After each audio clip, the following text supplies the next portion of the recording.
So hello and welcome back मेरे देश के भविष्य। आज उसके आगे का टॉपिक जो हमने पिछली बार किया था, क्या निकाला हमने? Potential energy of a system of charges. बस इतना निकाला था। इस बार निकालने वाले हैं potential energy of a system of charges in external electric field. अच्छा, अब पिछले टॉपिक से इस टॉपिक में क्या फर्क है? पिछले टॉपिक में यहां पर पहले से कोई भी इलेक्ट्रिक फील्ड प्रेजेंट नहीं थी। ठीक है, हम एक चार्ज लाए, यहां लाकर पहले रखा हमने। जब पहला चार्ज हमने रख दिया तब हमको उसके बाद इलेक्ट्रिक फील्ड मिलना स्टार्ट हुआ, राइट? तो पहले चार्ज को लाने के लिए आपको कोई वर्क नहीं करना पड़ा था। याद हो तो, अगर पिछला वीडियो देखा हो तो पता चल रहा होगा, वरना नहीं पता चल रहा होगा। ठीक है, अच्छा, इस बार जो हम डिस्कस करने वाले हैं, हम यहां पहले से ही एक इलेक्ट्रिक फील्ड एज्यूम कर रहे हैं। ठीक है, कि इस रीजन में इलेक्ट्रिक फील्ड पहले से ही एक्ट कर रहा है। वो किसी की वजह से हो सकता है, अनस्पेसिफाइड रीजन है, क्योंकि कई बार ऐसे प्रैक्टिकल एप्लीकेशंस हमने देखे हैं अपने लाइफ में, ऐसे एक्सपीरियंसेस किए हैं जहां पर इलेक्ट्रिक फील्ड पहले से प्रेजेंट होती है। We don't know the source. ठीक है, हमको नहीं पता कहां से आ रहा है, पर है इलेक्ट्रिक फील्ड पहले से। ठीक है, किसी भी अनस्पेसिफाइड चार्ज डिस्ट्रीब्यूशन की वजह से, किसी भी वजह से, एक्स वाई जेड, किसी भी वजह से यहां पर इलेक्ट्रिक फील्ड है। ठीक है, तो इलेक्ट्रिक फील्ड है, ये चीज मिस नहीं करना, ये ध्यान रखना। यहां पर पहले से इलेक्ट्रिक फील्ड प्रेजेंट है। अब मैं बनाऊंगा इलेक्ट्रिक फील्ड लाइंस तो पूरा गंदा हो जाएगा डायग्राम, इसलिए मैं नहीं बना रहा। ठीक है, अच्छा, तो पहले से इलेक्ट्रिक फील्ड प्रेजेंट है। फिर से अपन वैसे ही पिछले वीडियो की तरह ही डिस्कस करेंगे। सब कुछ पिछले बार वाला ही है, बस थोड़ा सा चेंज है, मतलब इतना सा चेंज है खाली। ठीक है, आप पॉइंट ले रहे हो, एक पॉइंट 1, एक दूसरा पॉइंट ले रहे हो 2। इस पॉइंट का पोजीशन वेक्टर है r1, इस पॉइंट का पोजीशन वेक्टर है r2। अच्छा, फर्क क्या है? पिछली बार जब आप एक चार्ज को यहां लाए थे, पहले चार्ज को जब आप लाए थे, तो क्योंकि पहले से यहां पर कोई इलेक्ट्रिक फील्ड प्रेजेंट नहीं था, इसलिए वर्क डन 0 था पहले केस के लिए। लेकिन इस बार पहले से यहां पर इलेक्ट्रिक फील्ड प्रेजेंट है। अब आप अगर कोई चार्ज Q1 वहां से लाकर यहां रखने की कोशिश करोगे तो यहां इस बार उसको अपोज मिलने वाला है, और इस बार आपको पहला चार्ज रखने के लिए भी वर्क करना पड़ेगा। बराबर है? अच्छा, तो वर्क कैसे निकालेंगे भाई? पहले से यहां पर इलेक्ट्रिक फील्ड है, तो ई जो पॉइंट है, मान लो पॉइंट पर पोटेंशियल है V1 इलेक्ट्रिक फील्ड की वजह से। ठीक है, ई पॉइंट पर जो पोटेंशियल है वो V2 है इलेक्ट्रिक फील्ड की वजह से। ठीक है, एक और ले लूं, चलो एक और चार्ज ले लेते हैं, एक और पॉइंट ले लेते हैं। इसका पोजीशन वेक्टर है r3, इस पॉइंट का नाम है 3। ठीक है, अब इलेक्ट्रिक फील्ड की वजह से यहां जो पोटेंशियल बना है वो है V3। ठीक है, समझे? पहले से ही पोटेंशियल ले लिया आपने यहां पर, क्योंकि इलेक्ट्रिक फील्ड पहले से प्रेजेंट है। तो मान लो इस पॉइंट का पोटेंशियल V1, इस पर V2, इस पर V3। क्या बोल रहा हूं, बराबर है? अच्छा, अब ले आए हो अपन Q1, कहां गया भैया मार्करवा, कहां मिला जा रहा है? तो Q1 लाए अपन, यहां पर रख दिया अपन ने। ठीक है, अच्छा, Q1 लाने के लिए आपने वर्क डन किया है। पहले केस में आपने वर्क डन किया है W1, कितना कितना कितना? पोटेंशियल इनटू चार्ज, यानी कि Q1 V1। कोई तकलीफ किसी को? पक्का? सच्ची? ओके। दूसरा चार्ज लाने के लिए W2, दूसरा चार्ज लाने के लिए वर्क करोगे, सेकंड चार्ज। अच्छा, तो एक तो वर्क आएगा आपका डेफिनेटली, क्या? Q2 इंटू V2, ये तो आएगा ही आएगा, 100% आएगा। क्या बोलते हो, सही है ना भाई? यहां पर पोटेंशियल V2 है और Q2 चार्ज लाकर आप रख रहे हो, तो उसके लिए वर्क Q2 V2। अच्छा, लेकिन लेकिन लेकिन एक चीज और है, पहले से इलेक्ट्रिक फील्ड प्रेजेंट था, तो उसको अपोज करते हुए आपने जो वर्क किया वो वर्क मिला आपको Q2 V2 से। लेकिन साथ ही साथ इस चार्ज को लाने के पहले आप ऑलरेडी एक चार्ज और लाकर रख चुके हो, तो इसका भी तो यहां पर पोटेंशियल बनेगा। क्या समझा रहा है? एक्सटर्नल इलेक्ट्रिक फील्ड का तो यहां पर पोटेंशियल था, आपने V2 ले लिया, राइट? लेकिन इस चार्ज को लाने के पहले आपने यहां पर एक चार्ज और लाया है, तो इस चार्ज की वजह से भी यहां पर एक पोटेंशियल बनेगा, तो उसको भी आपको अपोज करना पड़ेगा, यानी इसकी इलेक्ट्रिक फील्ड को भी आपको अपोज करना पड़ेगा, यानी कि आपको और ज्यादा वर्क करना पड़ेगा।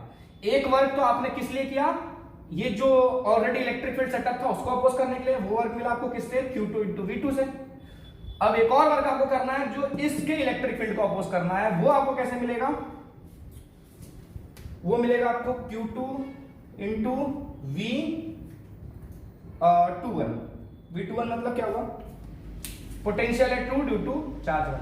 ठीक है, potential at 2 due to charge 1, ये ध्यान रखना। ठीक है, क्या है? Potential at 2 due to charge at 1। समझे? जो भी मैं लिखूंगा उसका मतलब यही होगा। 3-1 लिखा है तो potential at 3 due to charge 1, potential अगर 2-3 लिखा है तो potential at 2 due to charge at 3। ठीक है, समझ गए? अच्छा, तो V21 मतलब क्या हुआ? सेकंड पॉइंट पर, इस पॉइंट पर, इसकी वजह से Q1 की वजह से लगने वाला पोटेंशियल। ठीक है, तो ये हो गया क्लियर, पक्का? अच्छा, तो अरे क्या होता है इसको,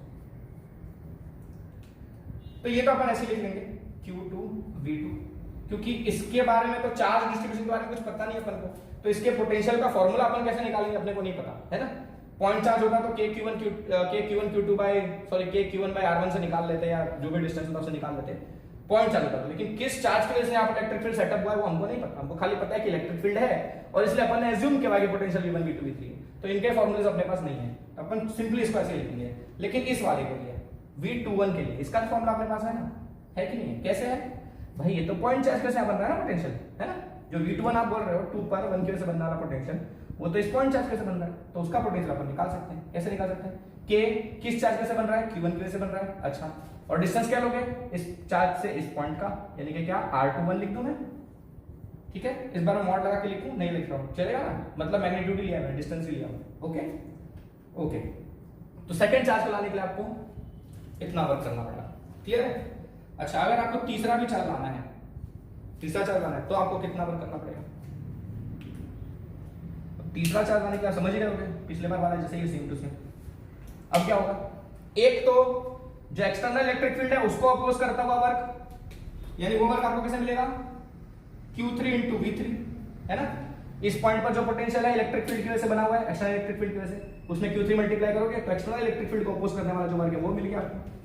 प्लस अब ये भी अपोज करेगा, इसका भी इलेक्ट्रिक फील्ड बनेगा और इसका भी इलेक्ट्रिक फील्ड बनेगा, तो इन दोनों की वजह से जो बनने वाला पोटेंशियल है वो लेके उसमें भी Q3 मल्टीप्लाई करना है ना। तो इसकी वजह से यहाँ जो बनने वाला पोटेंशियल है Q1 की वजह से, उसको मैं क्या लिख सकता हूँ? Q3, उस चार्ज में क्या मल्टीप्लाई करना है आपको? 1 से 3 पर बनने वाला पोटेंशियल, यानी V31, ठीक है। प्लस अब Q3 के साथ और क्या मल्टीप्लाई करोगे आप? इसकी वजह से बनने वाला पोटेंशियल, यानी कि V32, potential at 3 due to charge at 2, potential at 3 due to charge 2, ठीक है, क्लियर है, पक्का। इसकी वजह से यहां बनने वाले पोटेंशियल को मैंने क्या बोला? V31, और इस चार्ज के से यहां पर बनने वाले पोटेंशियल को मैंने बोल दिया V32। अच्छा, इन दोनों का फॉर्मूला अपन निकाल सकते हैं आसानी से, Q पॉइंट चार्जेस है। V3 का फॉर्मूला अपने पास नहीं है क्योंकि एक्सटर्नल इलेक्ट्रिक फील्ड से सेटअप हुआ है। अच्छा, Q3 V31 को आप क्या लिख सकते हो? K, अच्छा किसकी वजह से बन रहा है? 1 की वजह से बन रहा है, राइट। तो K Q1 अपॉन डिस्टेंस क्या है 1 से 3 का, 31 लिख दोगे, R31 है ना, R31 प्लस फिर से Q3, V32 कैसे लिखोगे? 3 पर बनने वाला पोटेंशियल सेकंड चार्ज की वजह से, तो सेकंड चार्ज की वजह से यानी कि K Q2 अपॉन डिस्टेंस कितना है दोनों के बीच में? R32 लिख दूं मैं, है ना। यहां से जो डिस्टेंस आप लोगे ऐसे वेक्टर R32 पर R3 - R2, तो R32, तो ये हो गया आपका work done to bring the third charge, ठीक है। तो पूरे सिस्टम का पोटेंशियल एनर्जी, ठीक है, पोटेंशियल एनर्जी ऑफ सिस्टम कैसे मिलेगा आपको? W1 plus W2 plus W3, तीनों चार्जेस को सेटअप करने के लिए जितना वर्क करना पड़ा। W1 था आपका कितना? Q1 V1, W2 था आपका कितना? Q2 V2 plus K Q1 Q2, K Q1 Q2 upon R21 plus, अब ये तीनों भी जोड़ेंगे अपन, Q3 V3 plus K Q1 Q3 upon R31 plus K Q2 Q3 upon R32, ठीक है। तो पिछले वाले से ज्यादा वर्क डन करना पड़ रहा है इस बार, है ना, क्योंकि पहले से इलेक्ट्रिक फील्ड प्रेजेंट है। ओके, अगर पहले से इलेक्ट्रिक फील्ड प्रेजेंट नहीं था तो पॉइंट चार्ज की वजह से हमने खाली चार्जेस की वजह से देखा था हमने, इन एब्सेंस ऑफ इलेक्ट्रिक फील्ड, तो उसके फॉर्मूलेज में कम टर्म्स आए थे, है ना, उस पूरे सिस्टम में कम एनर्जी आई थी। और अगर पहले से इलेक्ट्रिक फील्ड अगर प्रेजेंट है कहीं पर, उस केस में अगर आप चार्जेस लाकर रखते हो तो उस केस में आपको वर्क डन ज्यादा करना पड़ता है, यानी कि सिस्टम की पोटेंशियल एनर्जी ज्यादा हो जाती है, ठीक है। एब्सेंस ऑफ इलेक्ट्रिक फील्ड और प्रेजेंस ऑफ इलेक्ट्रिक फील्ड, तो प्रेजेंस ऑफ इलेक्ट्रिक फील्ड के केस में एनर्जी, पोटेंशियल एनर्जी होती है सिस्टम की, वो ज्यादा होती है, ठीक है। समझ में आ गया क्या कह रहा हूं? तीन ही चार्ज यहां पर भी ला रहे हो आप, और मैं हमने इन एब्सेंस ऑफ इलेक्ट्रिक फील्ड मतलब खाली हमने देखा था potential energy of system of charges, उसमें हमने पहले से इलेक्ट्रिक फील्ड नहीं ली थी, तो उस केस में भी हमने सिस्टम की पोटेंशियल एनर्जी निकाली थी, उसमें इतने टर्म्स नहीं आए थे, राइट, कम टर्म्स आए थे। इससे पता चलता है कि in absence of electric field system की पोटेंशियल एनर्जी कम होती है, and in presence of external electric field system की पोटेंशियल एनर्जी ज्यादा होती है। क्लियर है? तो वो लिख लो, in absence of electric field, sorry, potential energy of a system of charges, of a system of charges is more in presence of external electric field as compared to potential energy of a system of charge of the same system of charge.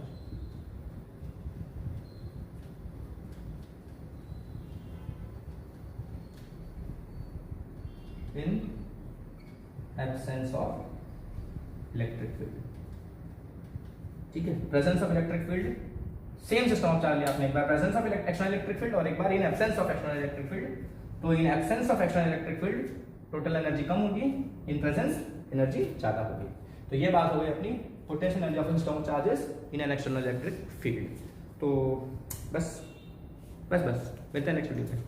Bye, जय हिंद।